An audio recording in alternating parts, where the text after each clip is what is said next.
আসসালামু আলাইকুম সবাইকে। আমার নাম ইব্রাহিম আলম তানজিল। আমি একজন মেডিকেল স্টুডেন্ট।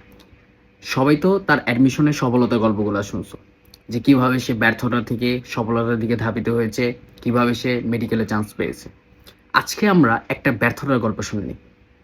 আমি কেন মেডিকেল অ্যাডমিশন টেস্টে ডিএমসি মিস করলাম? অর্থাৎ ঢাকা মেডিকেল কলেজকে কেন আমি মিস করে ফেললাম? সেই বিষয়গুলো নিয়ে আজকে আমি কথা বলবো তোমাদের সাথে। প্রথম যে রিজনটা ছিল সেটা হচ্ছে ডিপ্রেশন। কিভাবে? মনে করো আমরা নর্মালি যখন মেডিকেল অ্যাডমিশন দেই তখন হচ্ছে আমরা বা অ্যাডমিশন পিরিয়ডে থাকি তখন হচ্ছে আমরা একটা বা দুইটা কোচিংয়ে এক্সাম দিয়ে থাকি। অ্যান্ড কিছু কিছু কোচিংয়ের এক্সাম আসলে মেডিকেল স্ট্যান্ডার্ড হয় না, অ্যান্ড অনেক বেশি কঠিন হয়। অ্যান্ড কঠিন হওয়ার ফলে কি আসে, আমরা যখন অনেক বেশি ইফোর্ট দিয়ে পড়াশোনা করি তারপরে হচ্ছে আমাদের মার্কটা কম আসতেছে। অ্যান্ড মার্ক কম আসার ফলে আমরা অনেক বেশি ডিপ্রেশনে পড়ে যাই। অ্যান্ড ডিপ্রেশনে যখন পড়ে যাই তখন হচ্ছে আমার আর পড়াশোনা হয় না। মানে আমার ক্ষেত্রেও সেম কথা হয়েছিল। যখন আমি 70-এর নিচে পেতাম কোচিংয়ের এক্সামে, তখন আমি ভাবতাম যে আমার দ্বারা তো মেডিকেল চান্সই সম্ভব না, আমি কিভাবে ডিএমসি পাবো। প্রথম ভুল ছিল আমার জীবনে এটা। সেকেন্ড যে ভুলটা ছিল সেটা হচ্ছে জিকে গুছিয়ে ফেলা।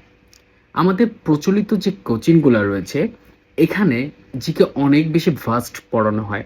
অ্যান্ড ভাস্ট পড়ানোর ফলে টপিকের তো শেষ নাই, বিশেষ করে ইন্টারন্যাশনাল অ্যাড হওয়ার পর এত বেশি হাইপ ছিল যে পড়ার শেষ নাই। মানে পড়তে পড়তে শেষ হয়ে যেতাম। অ্যান্ড এত বেশি পড়ার পর আমাদের আসলে কিছুই মনে থাকতো না আমার। অ্যান্ড শেষের দিকে যে যদিও অনেকটা রিকভার করে ফেলছিলাম, অ্যান্ড অনেক বেশি জিকে কম্প্যাক্টলি পড়ে ফেলছিলাম, তখন যা হচ্ছে জিকে কিছুটা কিছুটা পেরেছে। অ্যান্ড থার্ডলি যদি আমি বলি তাহলে হবে ইংলিশ গ্রামারের নিয়ে। ইংলিশ গ্রামার নিয়ে মানে কি? মানে হচ্ছে আমি মাস্টার বইটাকে ফলো করতাম। অ্যান্ড মাস্টার বই দেখবা যে প্র্যাকটিসের অভাব নেই। মানে একটা সাপোজ রুলস দেওয়া, এটার আন্ডার হচ্ছে 100-150 কোয়েশ্চেন দেওয়া। অ্যান্ড আমি কি করতে চাইতাম, প্রত্যেকটা কোয়েশ্চেনই হচ্ছে আলটিমেটলি প্র্যাকটিস করতে চাইতাম। যখন আমি প্র্যাকটিস করতে চাইতাম এটা আমার জন্য টাইম কনজিউমিং ছিল। আলটিমেটলি আমি যদি ওই টাইমটাতে ওই ইংলিশ গ্রামার রুলসটা মুখস্থ করে 10টা-20টা কোয়েশ্চেন প্র্যাকটিস করতাম তাহলে আমার অনেক বেশি টাইম বেঁচে যাইতো। অ্যান্ড আমি এটাকে অন্য কাজে লাগাইতে পারতাম, যেহেতু অ্যাডমিশন টাইমটা অনেক বেশি শর্ট হয়ে থাকে। ফোর্থ আমি যে কারণটা বলবো আমার ডিএমসি মিসে, সেটা হচ্ছে আমি অনেক বেশি অসুস্থ ছিলাম। মানে আমি অনেক বেশি পড়ার কারণে ফার্স্টের দিকে, যেহেতু আমাদের সবারই আসলে আগ্রহটা অনেক বেশি থাকে, অ্যান্ড তারপর যে হচ্ছে ধীরে ধীরে আগ্রহটা কমতে থাকে। তো আগ্রহর টাইমে হচ্ছে সবাই অনেক বেশি পড়ে ফেলি, লাইক 12 ঘন্টা, 14 ঘন্টা, 15 ঘন্টা, 16 ঘন্টা, এগুলো কোনো ইস্যুই না প্রথম দিকে। কারণ আমাদের অনেক বেশি ইন্টারেস্ট থাকে। তো ওই টাইমটাতে হচ্ছে আমিও ভুল করছিলাম। আমি ওই টাইমটাতে হচ্ছে রাত জেগে পড়ছি বা ঘুম কম হয়েছে, এর ফলে হচ্ছে আমি অনেক বেশি অসুস্থ হয়ে গেছি। ফাইভ যে কারণটা বলবো সেটা হচ্ছে আজেইরা ইনফোগুলা মনে রাখা। আমাদের বোটানির জন্য আমি যদি বলি হাসান স্যার, জুলজির জন্য আজমল স্যার, ফিজিক্সের জন্য ইসাক স্যার, বা কেমিস্ট্রির জন্য হাজারি স্যার ফলো করি।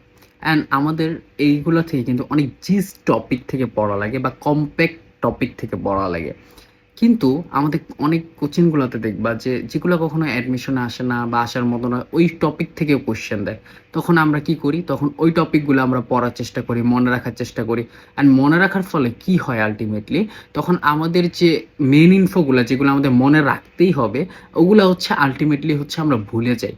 তো এই কারণগুলো ইনক্লুডেড করতে পারো। অ্যান্ড ফাইভ হচ্ছে এক্সাম হলের নার্ভাসনেস। দেখো মেডিকেল আর ডেন্টাল যখন একসাথে হয়ে গেছিলো আমাদের, তো 1 ঘন্টায় হচ্ছে আমি যা প্রিপারেশন নিচ্ছি অলমোস্ট শেষ। অ্যান্ড বাকি থাকবে কি, বাকি থাকবে হচ্ছে অনলি এফএমসি।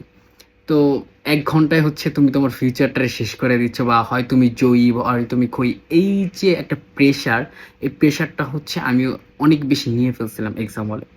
এই কারণে কি হয়েছিল, আমি সহজ সহজ কোয়েশ্চেনগুলা ফার্স্ট দেখাতে গিয়ে বা হচ্ছে নার্ভাসনেসে অনেক বেশি ভুল করে ফেলছিলাম।